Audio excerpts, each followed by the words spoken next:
Minha gente querida, muito bem-vindas a todos, muito boa noite e muita paz em todos os nossos corações.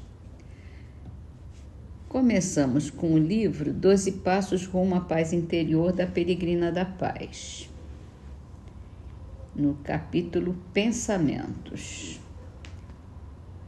Aquilo que é recebido de fora pode ser comparado ao conhecimento. Leva à crença, mas raramente motiva ação. Aquilo que se confirma por dentro depois de contatado de fora, ou aquilo que é diretamente percebido no interior de nossa alma, esse é o meu caminho, pode ser comparado à sabedoria. Leva ao conhecimento, mas segue lado a lado com a ação.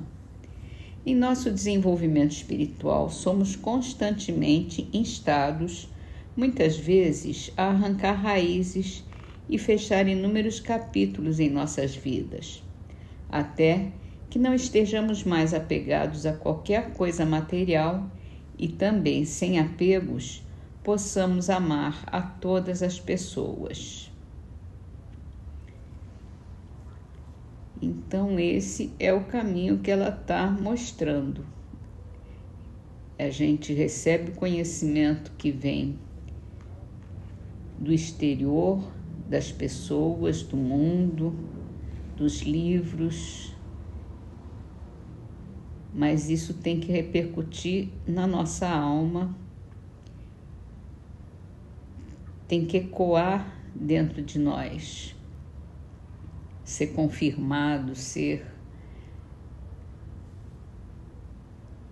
mais do que aceito, até internalizado. E aí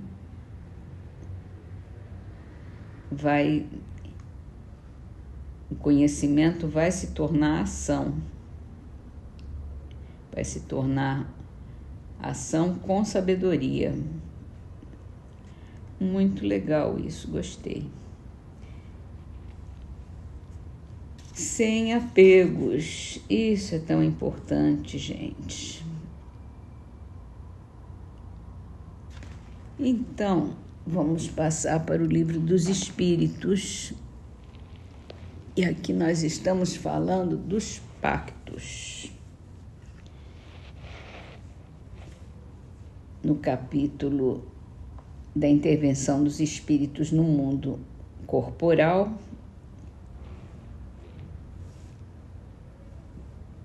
e a pergunta é assim: qual o sentido das lendas fantásticas que aparecem em indivíduos que teriam vendido as suas almas a Satanás para obterem certos favores? Todas as fábulas encerram um ensinamento e um sentido moral. O erro consiste em tomá-las ao pé da letra. Isso a que você se refere é uma alegoria que pode se explicar dessa maneira. Aquele que chama em seu auxílio os espíritos para obter deles riquezas ou qualquer outro favor está em rebeldia contra a providência. Ele renuncia à missão que recebeu, às provas que lhe cumpre suportar nesse mundo. Vai sofrer na vida futura as consequências desse ato.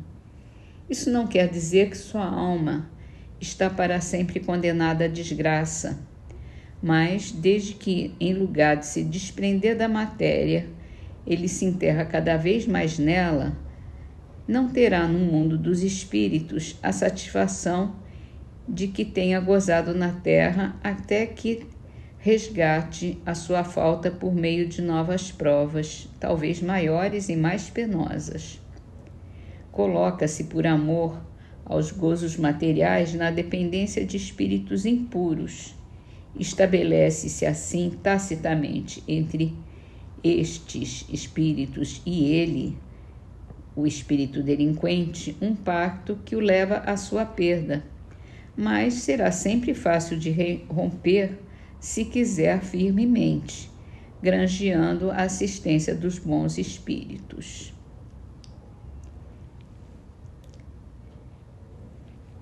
É fato, né? Ninguém é condenado ao mal eternamente. A pessoa só fica no mal, o espírito só permanece no mal enquanto quer. É por sua própria vontade. Até que um dia ele tenha se cansado, esteja farto do mal, não aguenta mais, porque ninguém aguenta o mal eternamente.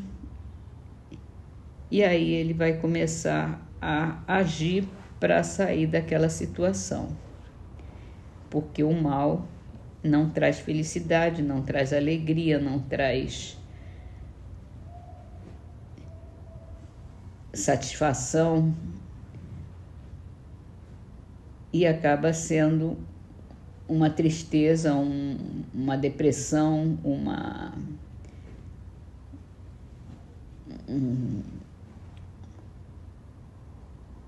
uma infelicidade sem fim. Mesmo que tenha alguns momentos de prazer, porque vê a desgraça dos outros, né? Mas ninguém acaba ficando satisfeito só em ver a desgraça dos outros sem ter a sua própria felicidade. E a desgraça nunca é boa. Nunca vai trazer boas vibrações, bons fluidos, bom estado de ânimo em ninguém, né? É isso. Passamos então para a Gênese. E aqui a gente está falando sobre a obsessão, a explicação desse fenômeno. Na obsessão, o espírito age exteriormente com a ajuda do seu perispírito, que ele identifica com o do encarnado, ficando este, afinal, enlaçado como por uma teia e constrangido a proceder contra a sua vontade. Na possessão, em vez de agir exteriormente, o espírito atuante se substitui, por assim dizer, ao espírito encarnado. Ele toma-lhe o corpo para domicílio, sem que este, no entanto, seja abandonado pelo seu dono, pois que isso só pode acontecer com a morte.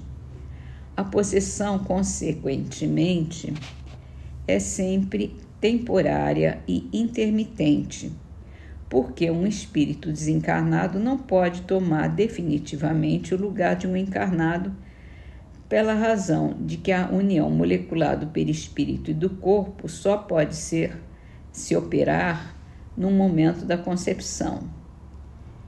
É uma posse momentânea do corpo do encarnado. Aí o espírito se serve dele como se fosse seu próprio corpo, fala pela sua boca, vê pelos seus olhos, age com seus braços conforme faria se estivesse vivo. Não é como na mediunidade, em que o espírito encarnado fala, transmitindo o pensamento de um desencarnado. No caso da possessão, é o último mesmo que fala e age. Quem o tenha conhecido em vida vai lhe reconhecer a linguagem, a voz, os gestos, até a expressão da fisionomia.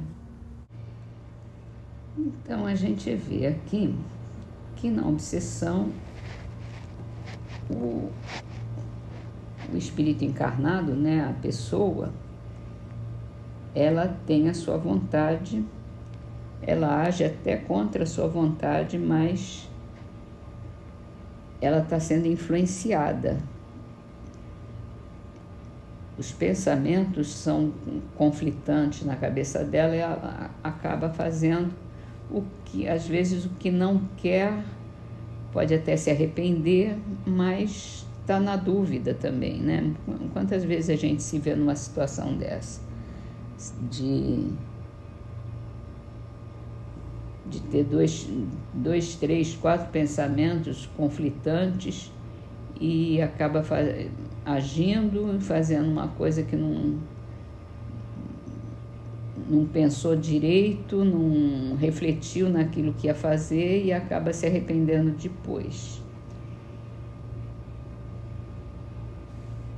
Na obsessão, essa influência é mais forte, mais grave, né? Porque a influência dos espíritos a gente tem o tempo todo.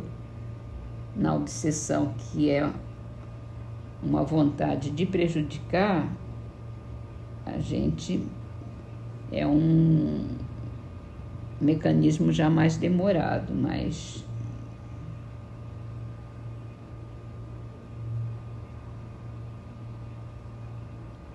de longo prazo, ou de médio prazo, né?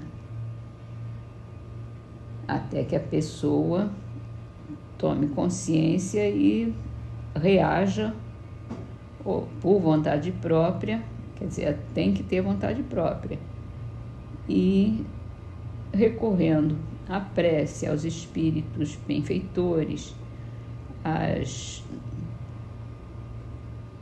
sessões de desobsessão em centro espírita, também ele consegue se desvencilhar desse perseguidor. Na possessão, a coisa vai bem mais além, porque o espírito que age sobre a pessoa, ele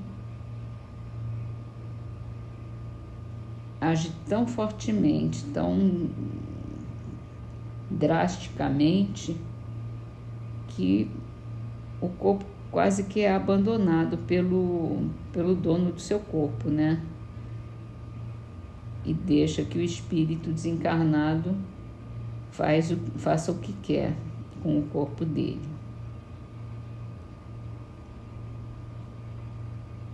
Bom, vamos então terminar as nossas leituras com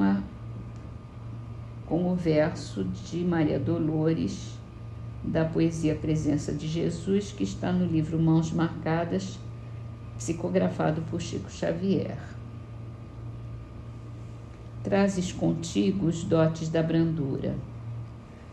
Ante os golpes do ódio explosivo e violento, guardas a faculdade de extinguir o fogo da revolta e o fel do sofrimento.